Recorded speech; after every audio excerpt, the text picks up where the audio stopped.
গত কয়েক মাস ধরে বাংলাদেশের সঙ্গে ভারতের দ্বিপাক্ষিক সম্পর্কের যে অবনতি ঘটছিল, অনেকটা আকস্মিকভাবেই তা সামনে এলো চলতি সপ্তাহে এক সময়ের সন্ন্যাসী এবং বর্তমানে বাংলাদেশের সম্মিলিত সনাতন জাগরণী মঞ্চের মুখপাত্র চিন্ময় কৃষ্ণ দাসের গ্রেপ্তারের পর ভারতের মিত্র হিসেবে পরিচিত বাংলাদেশের সাবেক প্রধানমন্ত্রী শেখ হাসিনা গত আগস্ট মাসে গণঅভ্যুত্থানের মাধ্যমে ক্ষমতাচ্যুত হয়ে দেশ থেকে পালিয়ে ভারতে আশ্রয় নেয়।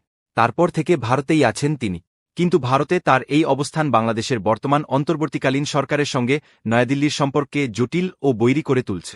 বাংলাদেশের অন্তর্বর্তী সরকারের প্রধান এবং ৮-৪ বছর বয়সী নোবেলজয়ী অর্থনীতিবিদ মুহম্মদ ইউনুস গত মাসে এই মর্মে উদ্বেগ জানিয়েছেন যে ভারতে বসে ফের ক্ষমতায় আসার ষড়যন্ত্র করছেন শেখ হাসিনা। বাংলাদেশের হিন্দু ও ধর্মীয় সংখ্যালঘুদের নির্যাতন নিপীড়ন ইস্যুতে ভারতের সংবাদ মাধ্যমগুলোতে অতিরঞ্জিত সংবাদ প্রকাশিত হচ্ছে বলেও মন্তব্য করেছিলেন মুহম্মদ ইউনু। তবে অতি সম্প্রতি বাংলাদেশ ও ভারতের মধ্যে যে টানাপোড়েনের উদ্ভব ঘটেছে, তার কেন্দ্রে রয়েছে হিন্দু সন্ন্যাসী এবং বাংলাদেশের